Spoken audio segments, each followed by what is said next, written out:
Abduction, Chapter 2, Part 2. Fortune smiled at me for once on this trip. I was expecting to be parking on the street a block away from the apartment complex the way things were going. Thankfully, there was a spot for me to park in the lot. The tires crunched on the fresh snow that had not been plowed yet. Did not know if they would ever remove the snow or hoped it would melt away when the sun came out. I pushed those thoughts aside, just happy to not have the rental car out on the street. God knows what would happen if the street plows buried the vehicle into a snow mound. This was a concern as the snow started to fall heavier and with larger flakes. If it continued to snow like this, the accumulation would be a couple feet or more by morning. This would be fine if Echo and I did not plan to go out and see the city. "Let's go before we get snowed in while we're still inside the car," stated Echo as she unbuckled her seatbelt. If it had been raining instead of snowing, Echo and I would be soaked to the core by the time we could reach the apartment building. As it stood now, we would still be covered in snow, and so would our luggage if we did not hustle to get to cover. I quickly unbuckled and got out of the car. Echo was eager and waiting by the trunk of the rental car.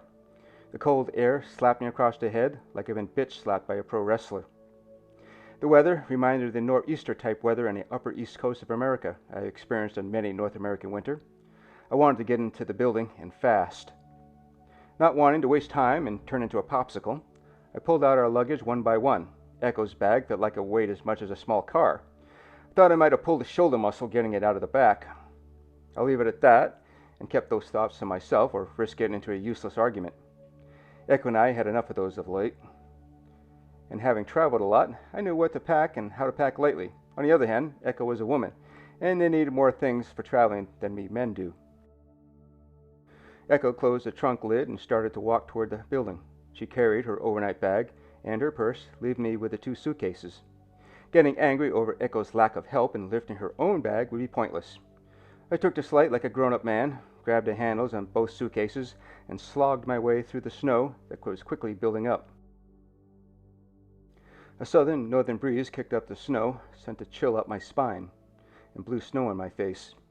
I did not dare guess at the air temperature. I just focused my eyes on the open door, which Echo was holding open.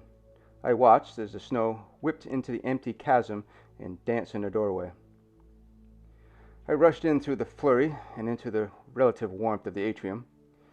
Echo followed close behind and shut the door with a thud. "Do you think Tatiana still thinks we're coming?" I asked as I set down our luggage on the floor. We were hours late from when we said we would be here. Echo brushed the snow off her shoulders and mine before answering. "She'll be waiting. I've known Tatiana for years. She's always been like a mother to Juliana and me." "Thought Tatiana was mostly Juliana's friend," I stated, just as the elevator door opened. "If you would listen to me, I told you months ago that Tatiana worked with Juliana and me in Belarus before coming home to Lutsk and worked as a schoolteacher," replied Echo.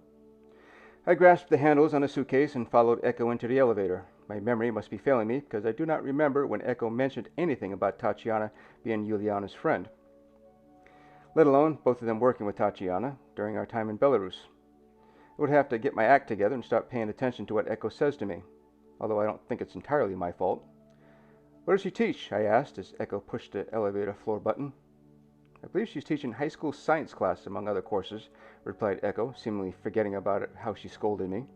"Does she enjoy it?" I inquired, thinking I might make amends for my previous forgetfulness. Echo cast me a glance that made me think that she had told me this bit of information before as well. The doors opened and gave me a reprieve from her omnipotent gaze and let us out onto the floor. A young person entered the elevator, and Echo fell silent. Apparently, she did not feel free to talk about our business in front of a stranger, even in English.